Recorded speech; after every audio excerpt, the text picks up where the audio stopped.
Hello दोस्तों, नमस्कार, good morning. आप सभी को एनएलएफ एजुकेशन में आज आप सबका स्वागत है। आज हमारा डे 8 चैप्टर चल रहा है हमारा एसिड बेस एंड सॉल्ट, उसकी आज 3rd क्लास। कल तक की क्लास में हमने केमिकल प्रॉपर्टीज ऑफ एसिड ख़त्म किया था, आज हम पढ़ेंगे उसके आगे।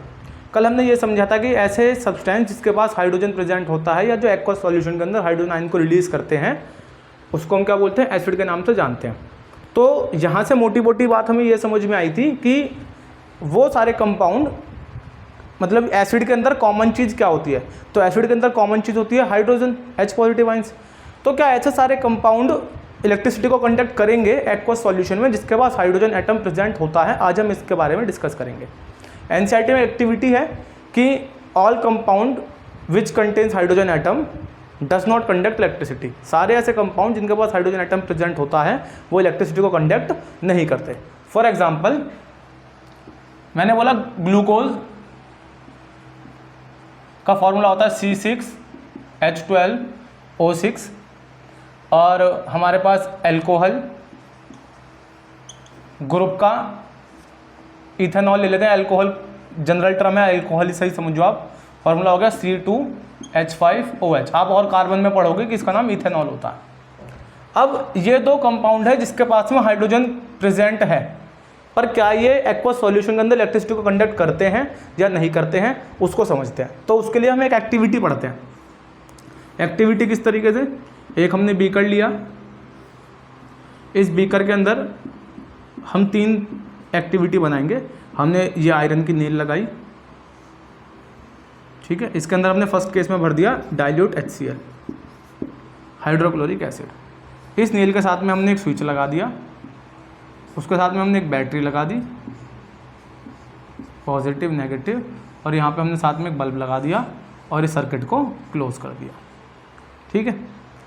स्विच ऑन करने पर अगर ये हमारे पास क्या है, डाइल्यूट हाइड्रोक्लोरिक एसिड है, तो जब करंट इसके अंदर पास होगा तो करंट पास होने से क्या होगा, इसके एसिड के क्या होंगे, HCl जो है वो ब्रेक डाउन होगा H पॉजिटिव और प्लस Cl नेगेटिव के अंदर। ये पेयर में आता है तो ये भी पेयर में आएगा, ठीक है। आप इसको अभी सिर्फ इतना ही समझे कि H पॉजिटिव निकलेगा और क्या निकलेगा, साथ में Cl नेगेटिव निकलेगा।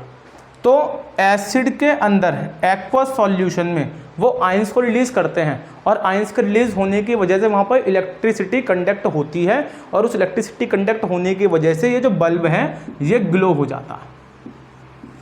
तो कल मैंने आपको बताया था बेसिक क्लास में, क्लास नंबर 1 में, कि जो एसिड होते हैं वो एक्वस सॉल्यूशन के अंदर इलेक्ट्रिसिटी को कंडक्ट करते हैं। तो आज हमें उसी के आगे देखना था कि जो एसिड था ये डाइल्यूट HCl है, एक्वस सॉल्यूशन है। एक्वस सॉल्यूशन के अंदर जब हमने इलेक्ट्रिसिटी पास कराई तो उसने इलेक्ट्रिसिटी को क्या करा, कंडक्ट कराया, ट्रांसफर कराया, और जिसकी वजह से हमारा बल्ब जो है वो ग्लो करना शुरू हुआ। बट अगर हम यहीं पर दूसरा सेटअप बनाएं,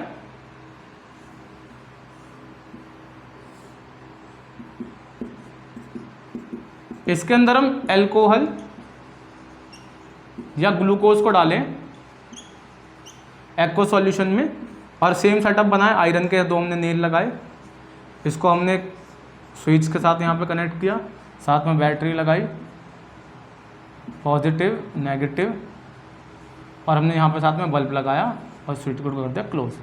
इस केस में जब हम स्विच को ऑन करेंगे तो हम देखेंगे कि जो बल्ब है वो ग्लो नहीं करेगा। ग्लो क्यों नहीं करेगा?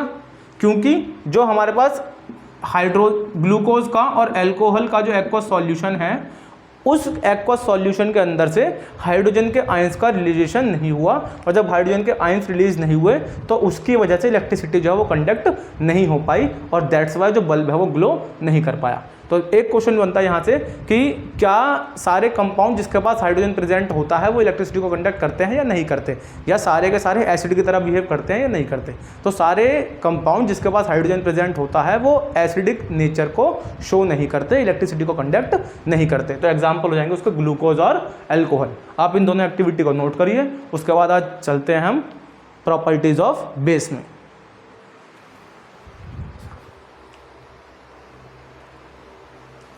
ठीक है,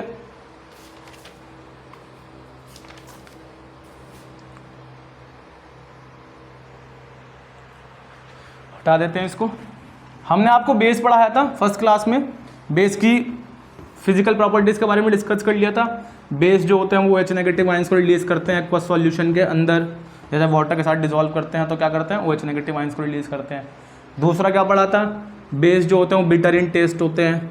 तीसरा क्या पढ़ा था, बेस जो होते हैं वो सोपी इन टच होते हैं। और क्या पढ़ा था, बेस जो होते हैं वो लिटमस को कन्वर्ट कर देते हैं रेड टू ब्लू। और क्या था, जो बेस होते हैं वो एसिड के केमिकली प्रॉपर्टी के बिल्कुल अपोजिट होते हैं। जो एसिड की प्रॉपर्टी होती है उसके अपोज होती है बेस की प्रॉपर्टी। तो हम पढ़ेंगे आज केमिकल प्रॉपर्टी ऑफ बेस।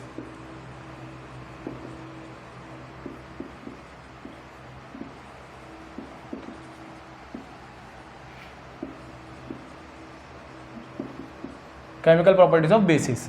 सबसे पहली प्रॉपर्टी आती है बेस रिएक्ट विद मेटल। तो जब बेस मेटल के साथ में रिएक्ट होता है तो वो सॉल्ट बनाता है और साथ में हाइड्रोजन गैस निकालता है। क्या करता है, जब बेस हमारा मेटल के साथ में रिएक्ट होता है तो सॉल्ट बनाता है और साथ में हाइड्रोजन गैस निकालता है। फॉर एग्जांपल मैंने बेस बोला NaOH, मेटल बोला जिंक। तो कैसे बनेगा सॉल्ट, बेस में से यहाँ पे क्या काम करेंगे हम, मेटल हटा देंगे, उसकी जगह पे क्या लगा देंगे हम, जिंक लगा देंगे। तो ये हो जाएगा सोडियम जिंकेट। बेस में से मेटल हटा देंगे यहाँ पर और मेटल को इसके साथ में लगा देंगे और OH नेगेटिव वाटर तो हमें बाहर निकालना है तो H को हम बाहर निकाल देंगे, H2 को बाहर निकाल देंगे तो यहाँ पे आ जाएगा H2 हमारा बाहर। अब यहाँ पे क्या ये सोडियम है, ठीक है, यहाँ पर क्या ये Zn है। अब ये Zn यहाँ पे आएगा, H तो बाहर निकल जाएगा, तो Zn इसके पास आएगा तो क्या बनाएगा, जिंकेट ग्रुप। जिंकेट ग्रुप मैंने क्या बताया था, ZnO2 और चार्ज था इसके ऊपर 2 नेगेटिव। और सोडियम का साथ आएगा, सोडियम के साथ आकर रिएक्ट होगा तो सोडियम की वैलेंसी कितनी होती है 1, इसकी कितनी होती है 2, क्रॉस मल्टीप्लाई करने क्या बनेगा Na2ZnO2 और इसका नाम क्या हो जाएगा सोडियम जिंकेट। ठीक है, ये रिएक्शन इंपॉर्टेंट है, इसको आप लोग याद कर लेना। क्या बनेगा फॉर्मूला, सोडियम जिंकेट और जिंकेट ग्रुप होता है ZnO2 और जिसके ऊपर चार्ज होता है -2। सोडियम का सिंबल Na, चार्ज होता है इसके ऊपर 1, क्रॉस मल्टीप्लाई करके फॉर्मूला बनता है सोडियम जिंकेट। तो पहली रिएक्शन हुई बेस रिएक्ट विद मेटल। तो जब बेस मेटल से रिएक्ट होता है तो सॉल्ट बनाता है और साथ में हाइड्रोजन गैस निकालता है और हाइड्रोजन गैस की हमने टेस्टिंग आपको कल ही बताई थी। दूसरी प्रॉपर्टी होती है बेस रिएक्ट विद एसिड। कल पढ़ा था इसके बारे में, एसिड रिएक्ट विद बेस या बेस रिएक्ट विद एसिड, बात तो एक ही है। क्या बनाएगा, सॉल्ट बनाएगा और साथ में वाटर बनाएगा। ठीक है, और इस रिएक्शन को बोलते क्या है, न्यूट्रलाइजेशन रिएक्शन। न्यूट्रलाइजेशन रिएक्शन बोलते हैं भाई। तो एग्जांपल ले लेंगे, बेस का हो जाएगा NaOH, एसिड का हो जाएगा HCl। तो क्या बनाएगा, सॉल्ट बनाएगा। एसिड में से H हटा दो, उसकी जगह पे मेटल लगा देंगे तो क्या हो जाएगा NaCl और साथ में हो जाएगा वाटर। तो ये क्या बन गया, न्यूट्रलाइजेशन रिएक्शन। ठीक है, दूसरा एग्जांपल ले लेते हैं एक और, CaOH का होल ट्वाइस, साथ में आ जाएगा हमारे पास HCl। तो ये Cl किसके साथ जाएगा, कैल्शियम के साथ में, तो वाटर तो बाहर निकल जाएगा, बचेगा क्या, कैल्शियम क्लोराइड, तो CaCl2। इक्वेशन को कर लेंगे बैलेंस कर लेना इस वाली इक्वेशन को। ठीक है, चलो प्रॉपर्टी नंबर थर्ड प्रॉपर्टी होती है reaction of base with non metal oxide. अब पहले तो आप ये समझो नॉन मेटल ऑक्साइड क्या होता है। नॉन मेटल ऑक्साइड के साथ में किसकी रिएक्शन होगी, बेस की। तो ये क्या बनाएंगे, ये बनाएगा आपका सॉल्ट और वाटर।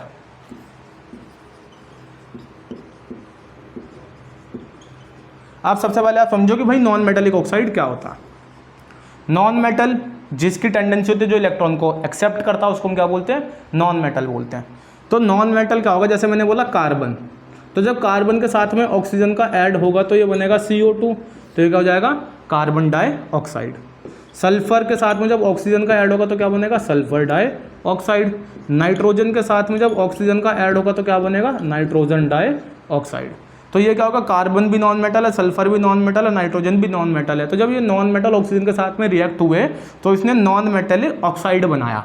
ठीक है, तो नॉन मेटल ऑक्साइड कौन कौन से बने, carbon dioxide, sulphur dioxide, nitrogen dioxide. एक बार चेक कर लेते हैं, आ रहा है फ्रेम में, नहीं आ रहा, चलो आ रहा है, बढ़िया आ रहा है। Carbon dioxide, sulphur dioxide, nitrogen dioxide, अब ये जो मेटल के ऑक्साइड हैं इनका नेचर होता है बेसिक। कैसा नेचर होता है? बेसिक। बेसिक नेचर होता है? बेसिक नेचर नहीं होता, एसिडिक नेचर होता है। कैसा नेचर होता है? एसिडिक। बेसिक नेचर तो मैंने आपको मेटल के ऑक्साइड का बताया था। ये कैसे है? नॉन मेटल के ऑक्साइड है। तो नॉन मेटल के ऑक्साइड कैसे होंगे? एसिडिक नेचर के होंगे। एसिडिक नेचर किस तरीके से चेक करेंगे?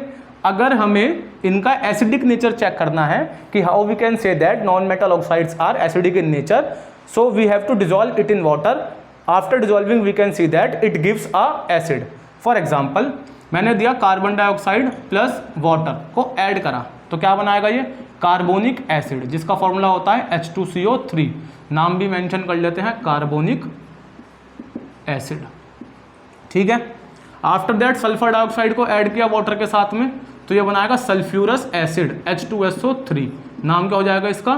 Sulphurous acid.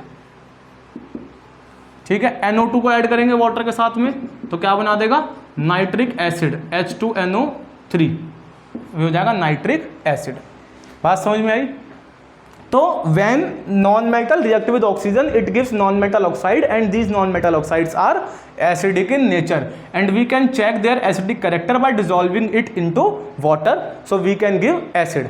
तो अब देखना कि जो नॉन मेटल ऑक्साइड है ये किस तरीके से बिहेव कर रहे हैं? एसिड की तरह से बिहेव कर रहे हैं। तो एसिड हमारे किसके साथ में रिएक्ट हो रहा है? बेस के साथ में। भाई हेडिंग क्या बनाई है? हेडिंग तो बनाई है non metal oxide react with base give salt and water. तो non metal oxides are behaving like acid and और हम इसको किसके साथ रिएक्ट करवा रहे हैं? बेस के साथ रिएक्ट करवा रहे हैं। तो जब बेस के साथ रिएक्ट करें तो क्या बना रहा? Salt and water. तो ये भी तो न्यूट्रलाइजेशन रिएक्शन हो गई। जैसे कलम में पड़ी थी acid react with metal oxide, तो जब एसिड मेटल का ऑक्साइड से रिएक्ट कर रहा था तो मेटल का ऑक्साइड बेस की तरह बिहेव कर रहे थे, तो वहाँ भी एसिड बेस के साथ रिएक्ट हो रहा था। न्यूट्रलाइजेशन रिएक्शन बताई थी। सेम कंडीशन यहाँ पर है, बेस रिएक्ट कर रहा है नॉन मेटल ऑक्साइड के साथ में। नॉन मेटल ऑक्साइड जो होते हैं एसिड की तरह बिहेव करते हैं, तो एसिड प्लस बेस मिलेगा तो क्या बनाएगा? Salt and water. तो हम यहाँ पे लिख लेते हैं सोडियम नॉन मेटल का ऑक्साइड ले लेते हैं हम, कोई सा भी नॉन मेटल का ऑक्साइड ले लें। हमने ले लिया सपोज दैट कार्बन डाइऑक्साइड ही ले लो, ठीक है। तो हमने लिया CO2 प्लस NaOH। तो हमारे पास से क्या बनाएगा? सॉल्ट बनाएगा और साथ में क्या निकालेगा? वाटर। तो सॉल्ट का बना देगा सोडियम कार्बोनेट। भाई कल मैंने आपको बताया था जब कार्बोनेट ग्रुप होता है तो CO2 गैस निकलती है और साथ में वाटर निकलता है। और अगर हमारा इस बारी रिएक्टेंट में CO2 है तो प्रोडक्ट में क्या बनेगा? जाहिर सी बात है कार्बोनेट ग्रुप बनेगा। भैया आप एक बात बताएं, नहीं पता तो समझ लें, सुने मेरी बात ध्यान से, लिख ले कॉपी में कि अगर रिएक्टेंट में कार्बोनेट ग्रुप है तो प्रोडक्ट में कार्बन डाइऑक्साइड गैस निकलेगी, और अगर रिएक्टेंट में कार्बन डाइऑक्साइड गैस है तो प्रोडक्ट में कार्बोनेट ग्रुप बनेगा। तो यहाँ पर क्या बन जाएगा आपके पास? वाटर निकल जाएगा और साथ में बनेगा सोडियम कार्बोनेट Na2CO3। इक्वेशन को कर लेंगे बैलेंस। तो बात समझ में आई रिएक्शन? इस रिएक्शन का भी क्या नाम होगा? Neutralization reaction. मेरी बात फिर से समझना, मैं एक आपको एग्जांपल बताता हूँ, आपको थोड़ा सा क्लियर हो जाएगा। कल मैंने आपको बताया था CaOH के होल ट्वाइस के अंदर जब हम कार्बन डाइऑक्साइड को पास कराते हैं तो कैल्शियम कार्बोनेट बनता है। तो देखो कार्बन डाइऑक्साइड रिएक्टेंट में है तो प्रोडक्ट में क्या बन रहा है? कार्बोनेट बन रहा है। कार्बन डाइऑक्साइड रिएक्टेंट में है तो प्रोडक्ट में क्या बन रहा है? कार्बोनेट ग्रुप बन रहा है। ठीक है। तो अगर ये कार्बोनेट ग्रुप रिएक्टेंट में होगा तो कार्बन डाइऑक्साइड और वाटर बाहर निकलेंगे। बात समझ में आ गई? यहाँ तक कोई दिक्कत परेशानी दुख दर्द हो तो कमेंट बॉक्स में ज़रूर मेंशन करें। एक और बेस की प्रॉपर्टी बची है उसको करेंगे और उसके बाद फिर हम पढ़ेंगे pH स्केल और उससे पहले यूनिवर्सल इंडिकेटर। इसको नोट करें।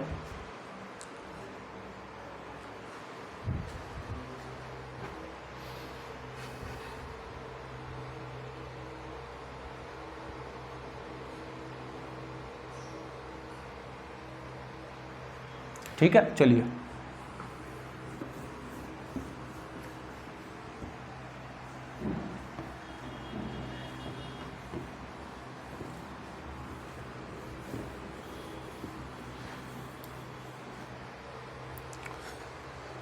रिएक्शन आती है reaction of base, fourth reaction of base with metal oxide. तो ये हमारे पास देता है सॉल्ट और साथ में बनाता है प्रेसिपिटेट। ठीक है, सॉल्ट बनाता है साथ में PPT बनाता है। ये वही वाली रिएक्शन है कि जैसे मैं आपको एग्जांपल बताऊं तो आपको थोड़ा सा क्लियर होगा कि कौन सी रिएक्शन है। हमने फर्स्ट चैप्टर में पढ़ा था double displacement reaction. Double displacement reaction में हमने बताया था कि दो एक्वस सॉल्यूशन को हम मिक्स करते हैं तो उनके म्यूचुअल आइंस की एक्सचेंजेशन हो जाती है, जिसकी वजह से एक जो कंपाउंड बनता है वो सॉल्यूबल होता है वाटर के अंदर और दूसरा जो होता है वो इनसॉल्यूबल होता है, और जो इनसॉल्यूबल होता है उसको हम पीपीटी बोलते हैं। तो यहाँ पर भी कुछ उस तरीके से ही है।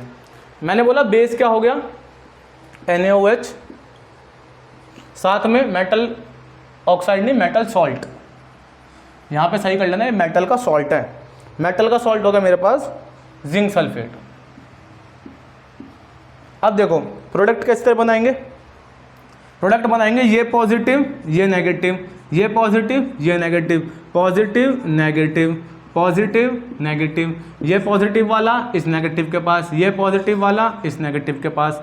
तो सोडियम के साथ में जाएगा सल्फेट, तो सोडियम की वैलेंसी 1, सल्फेट की वैलेंसी 2, क्रॉस मल्टीप्लाई क्या बनेगा Na2SO4, प्लस ये जाएगा इसके पास जिंक के पास, तो जिंक की वैलेंसी होती है 2, OH की वैलेंसी होती है -1, क्रॉस मल्टीप्लाई क्या बनेगा ZnOH का होल ट्वाइस, और ये होता है PPT जिसका कलर होता है वाइट।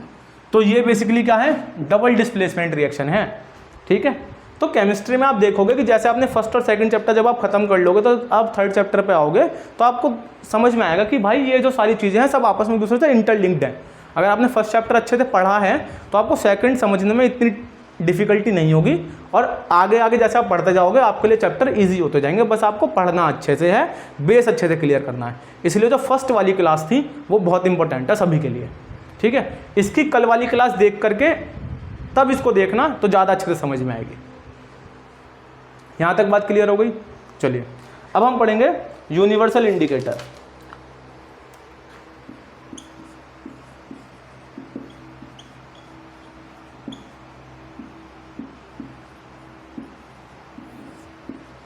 अच्छा, यूनिवर्सल इंडिकेटर क्या होता है? यूनिवर्सल इंडिकेटर एक मिक्सचर होता है बहुत सारे डिफरेंट डाइस का। जैसे हमने इंडिकेटर्स पढ़े थे तो इंडिकेटर तो बेसिकली हमें कलर चेंज करके बता देता था कि ये एसिड है या ये बेस है, या स्मेल को चेंज करके बताता था कि ये एसिड है या बेस है। अब यूनिवर्सल इंडिकेटर की हेल्प से हम बेसिकली रिलेटिव स्ट्रेंथ पहचान पाते हैं कि अगर कोई कोई कंपाउंड एसिड है तो वो कितना एसिड है, और अगर कोई कंपाउंड बेस है तो वो कितना बेस है। तो इसके लिए हमारे पास इस्तेमाल होता है यूनिवर्सल इंडिकेटर।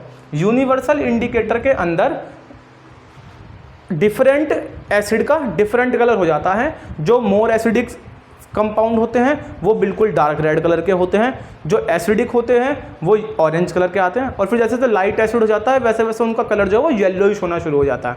न्यूट्रल कंपाउंड का कलर ग्रीन होता है, जो बेसिक होते हैं उनका कलर वायलेट होता है, फिर और जो डार्क ज़्यादा बेसिक होता है उनका कलर ब्लू होता चला जाता है। ठीक है, डार्क ब्लू हो जाता है। समझ आ रहा? तो इसलिए यूनिवर्सल इंडिकेटर क्या है? यूनिवर्सल इंडिकेटर बहुत सारे डिफरेंट डाइज का मतलब कलर ही होता है, बहुत सारे इंडिकेटर्स का एक मिक्सचर है जिसकी हेल्प से हम किसी भी कंपाउंड के या किसी भी एसिड और बेस की रिलेटिव स्ट्रेंथ के बारे में जान पाते हैं कि अगर ये एसिड है तो ये कितना एसिड है, और अगर बेस है तो ये कितना एसिड है, कितना बेस है, मतलब कितनी स्ट्रॉन्ग एसिड है, वीक एसिड है या मॉडरेट एसिड है। और अगर इस बात करें बेस की तो स्ट्रॉन्ग बेस है, वीक बेस है, मॉडरेट बेस है, तो उसको हम फाइंड करते हैं यूनिवर्सल इंडिकेटर की हेल्प से, कलर की हेल्प से फाइंड करते हैं। ठीक है, आता है हमारे पास अब pH scale. PH scale, pH scale को डिस्कवर किया था सोरेसन नाम के साइंटिस्ट थे। सोरेसन, SORESAN, सोरेसन नाम के साइंटिस्ट थे जिन्होंने पीएच स्केल को ड्राइव किया था। सबसे पहले इन्होंने इसके बारे में बताया था। इन्होंने बताया था कि जो पी का मतलब है वो एक जर्मन का शब्द होता है पोटेंस, पोटेंस जिसका मतलब होता है पावर, और एच का मतलब है हाइड्रोजन। पी का मतलब है पोटेंस और एच का मतलब है हाइड्रोजन। तो ये एक स्केल है जिसके ऊपर हम हाइड्रोजन की पावर के बारे में पढ़ते हैं, तो उसको हम क्या बोलते हैं? पीएच स्केल के नाम से जानते हैं। जितनी ज़्यादा हाइड्रोजन की पावर होगी, जितने किसी भी कंपाउंड के अंदर H पॉजिटिव आयंस की कंसंट्रेशन जितनी ज़्यादा होगी उतना ही वो कंपाउंड एसिडिक होगा, और जितनी कम होगी उतना वो क्या होगा? बेसिक होगा। तो इन्होंने बताया था कि जो स्ट्रेंथ होती है एसिड की वो डिपेंड करती है, स्ट्रेंथ जो होती है H पॉजिटिव आयंस की, वो डायरेक्टली जो स्ट्रेंथ जो होती है एसिड की, वो डायरेक्टली प्रोपोर्शनल होती है H पॉजिटिव आयंस के, और एसिड की जो स्ट्रेंथ होती है वो इन्वर्सली प्रोपोर्शनल होती है OH नेगेटिव आयंस के। कहने का मतलब क्या है कि ऐसा कंपाउंड जिसके पास H पॉजिटिव आयंस ज़्यादा होंगे वो क्या होगा, एसिड होगा, और ऐसा कंपाउंड जिसके पास OH नेगेटिव अगर ज़्यादा है तो उसका एसिडिक कैरेक्टरनेस कम होगा। इन्वर्सली प्रोपोर्शनल का मतलब होता है अगर एक क्वांटिटी ज़्यादा है तो दूसरी क्या होगी, कम होगी। OH नेगेटिव आयंस ज़्यादा है इसका मतलब वो लेस एसिडिक होगा, और अगर OH नेगेटिव आयंस कम है तो इसका मतलब वो मोर एसिडिक होगा। बेस की बात करें अगर, तो बेस की जो स्ट्रेंथ होती है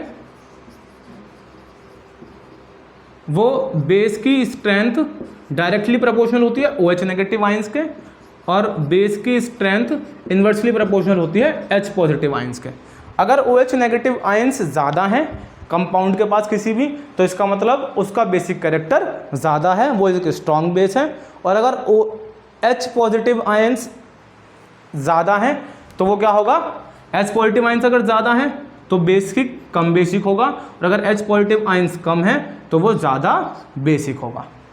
यहाँ तक बात क्लियर? कोई दुख दर्द है तो बताएं। बात समझ में आई? अभी आपको pH स्केल बना के दिखाऊंगा कि 0 से लेकर के 14 तक नंबर होते हैं। 7 से पहले एसिडिक कैरेक्टर शो करता है, 7 पर न्यूट्रल कैरेक्टर शो करता है, और 7 के बाद फिर बेसिक कैरेक्टर शो करता है। ठीक है, आप बस ये ध्यान रखें कि जो pH का मतलब होता है पोटेंस, पोटेंस का मतलब है पावर, H का मतलब है हाइड्रोजन। तो ये एक ऐसा स्केल है जो हमें हाइड्रोजन के आयंस के पावर के बारे में बताता है, और एसिड की जो स्ट्रेंथ होती है वो H पॉजिटिव के डायरेक्टली प्रोपोर्शनल होती है और OH नेगेटिव के इन्वर्सली प्रोपोर्शनल होती है। और अगर हम बात करते हैं बेस की, तो बेस की जो स्ट्रेंथ है वो OH नेगेटिव के डायरेक्टली प्रोपोर्शनल होती है और H पॉजिटिव के इन्वर्सली प्रोपोर्शनल होती है। ठीक है,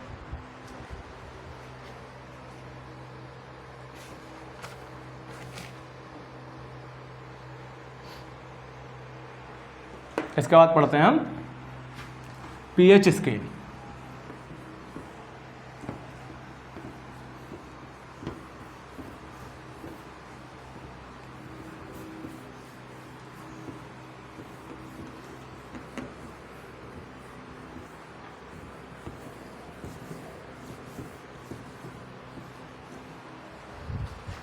चलिए, pH स्केल।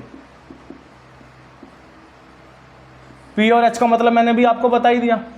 तो pH स्केल एक स्केल है जिसमें बीच में होता है 7, 6, 5, 4, 3, 2, 1 और यहाँ पे 0। इधर आ जाता है 8, 9, 10, 11, 12, 13 और 14। 7 पे होता है न्यूट्रल और इसका कलर होता है ग्रीन, यूनिवर्सल इंडिकेटर की हेल्प से निकालते हैं। 6 से पहले होता है हमारे पास एसिडिक कैरेक्टर,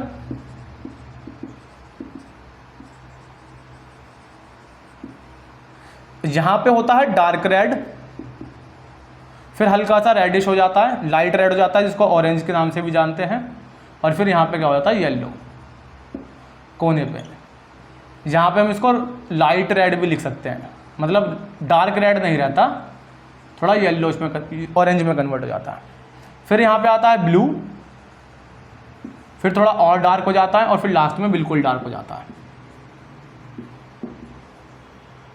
ठीक है बेटा, और ये होते हैं इधर बेस,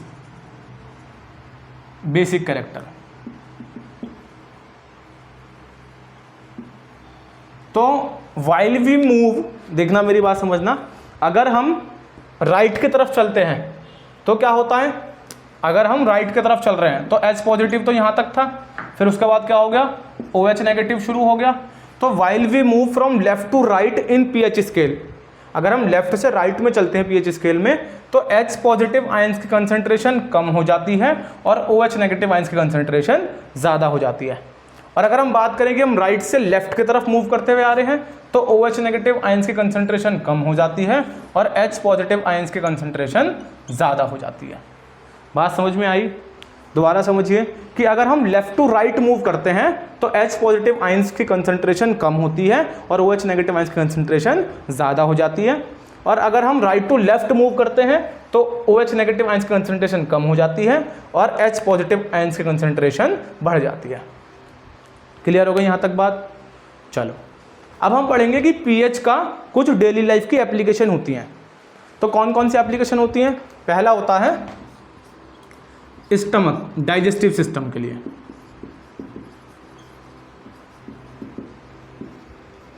हम ये पढ़ रहे हैं application of pH in our daily life.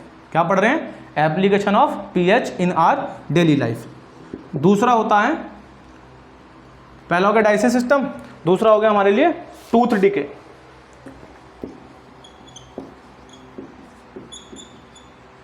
ठीक है। थर्ड आ जाता है हमारे पास सॉइल पीएच, सॉइल का पीएच एंड प्लांट ग्रोथ। ठीक है। फोर्थ आता है हमारे पास self defence of animal and plant.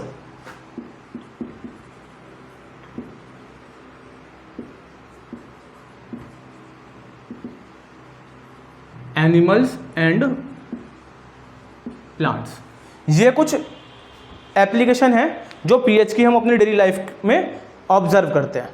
ठीक है। अब इनको समझेंगे one by one. Digestive system के बारे में, हमारा जो डाइजेस्टिव सिस्टम है, स्टमक होता है, स्टमक के अंदर डाइजेस्टिव सिस्टम पूरा ही, वो स्टमक भी एक डाइजेस्टिव सिस्टम का पार्ट ही है बेसिकली। तो हमें पता है हमारे डाइजेस्टिव सिस्टम के अंदर गैस्ट्रिक जूस प्रेजेंट होता है। गैस्ट्रिक जूस के अंदर HCl प्रेजेंट होता है। HCl जो होता है वो काम करता है हमारे फूड को डाइजेस्ट करने में। अगर हमारे गैस्ट्रिक जूस से ज़्यादा HCl सीक्रेट हो जाता है तो वो हमारे फूड को इनडाइजेस्ट करता है और जिसकी वजह से हमारे स्टमक के अंदर एसिडिटी प्रोड्यूस होना शुरू हो जाती है, जिसकी वजह से हमें पेन होना शुरू होता है। तो जब हमारे स्टमक के अंदर HCl ओवरफ्लो हो जाता है, उसकी वजह से एसिडिटी बनती है, तो उस एसिडिटी को रिमूव करने के लिए हम एंटा एसिड का इस्तेमाल करते हैं। किसका इस्तेमाल करते हैं? एंटा एसिड्स। एंटा एसिड्स वर्ड है जो बना है एंटी एसिड से। एंटी का मतलब होता है जो उसको अगेंस्ट करता है, जो उसके अगेंस्ट बिहेव करता है। तो एसिड के जो अगेंस्ट बिहेव करता है that is known as antacid. और एसिड के अगेंस्ट कौन बिहेव करेगा? बेस बिहेव करेगा। तो बेस को जब हम एसिड के साथ में मिलाते हैं तो वो उसको न्यूट्रलाइज कर देता है। तो हम क्या काम करते हैं ऐसे में? मैग्नीशियम हाइड्रोक्साइड जो है वो बाजार से खरीद के लाते हैं, जिसके इनो खरीद के लाते हैं जिसके अंदर कॉम्पोजिशन मैग्नीशियम हाइड्रोक्साइड की होती है, और उसको इनटेक करते हैं, जिसकी वजह से हमारे स्टमक की एसिडिटी जो है वो खत्म हो जाती है। ठीक है।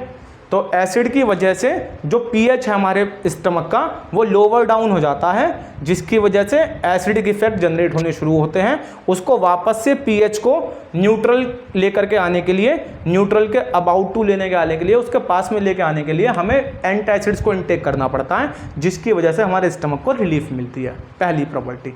दूसरा होता है टूथ डिके। क्या होता है? Tooth decay. तो सबसे पहले तो आप ये समझें, जो टूथ होता है, जो हम फूड खाते हैं वो सारा ऑर्गेनिक फूड होता है।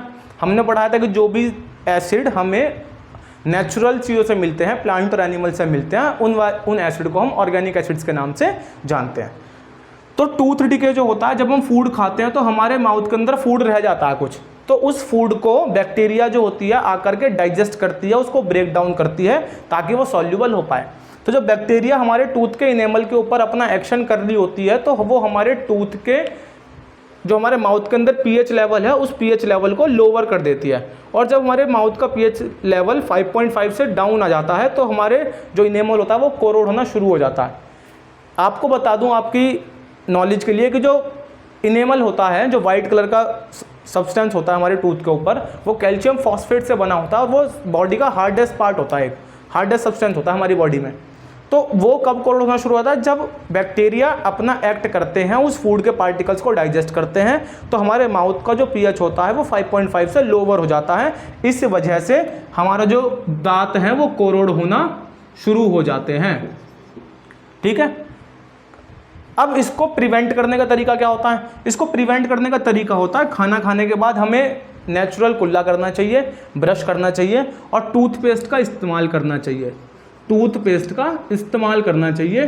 क्यों करना चाहिए? क्योंकि टूथपेस्ट के अंदर बेस मिला होता है और जब बेस हमारे एसिड के साथ में रिएक्ट होगा तो वो उस इफेक्ट को न्यूट्रलाइज कर देता है, इसलिए हम टूथपेस्ट करते हैं। ठीक है बेटा। नेक्स्ट आता है soil pH and plant growth. ऐसा बोला जाता है कि जो प्लांट होते हैं हमारे वो अच्छी ग्रोथ कर पाते हैं जब उसका पीएच अबाउट टू न्यूट्रल होता है, नियर बाय 7 होता है। तो अगर हमारे सॉइल का पीएच बहुत ज़्यादा एसिड हो जाता है या बहुत ज़्यादा बेसिक हो जाता है तो उस टाइम पे जो हमारे प्लांट्स होते हैं उनकी ग्रोथ हो जाए वो बैडली तरीके से इफेक्ट होनी शुरू हो जाती है, वो अपने आप को प्रॉपर तरीके से ग्रो नहीं कर पाते। तो जो एसिड होता है वो लगभग 4 तक पहुंच जाता है। एसिड की रेंज में अगर हम बात करें तो जो सॉइल का पीएच होता है वो अबाउट टू 4 तक पहुंच जाता है, और बेस की बात करें तो वो लगभग 8.5 तक पहुंच जाता है।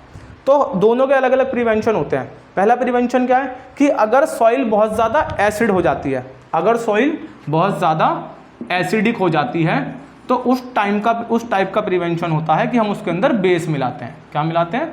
बेस। अगर सॉइल बहुत ज़्यादा एसिडिक हो जाती है तो हम उसमें क्या करते हैं? बेस सब्सटेंस को ऐड करते हैं, जैसे कैल्शियम ऑक्साइड हो गया, कैल्शियम हाइड्रो ऑक्साइड हो गया, या फिर कैल्शियम कार्बोनेट हो गया।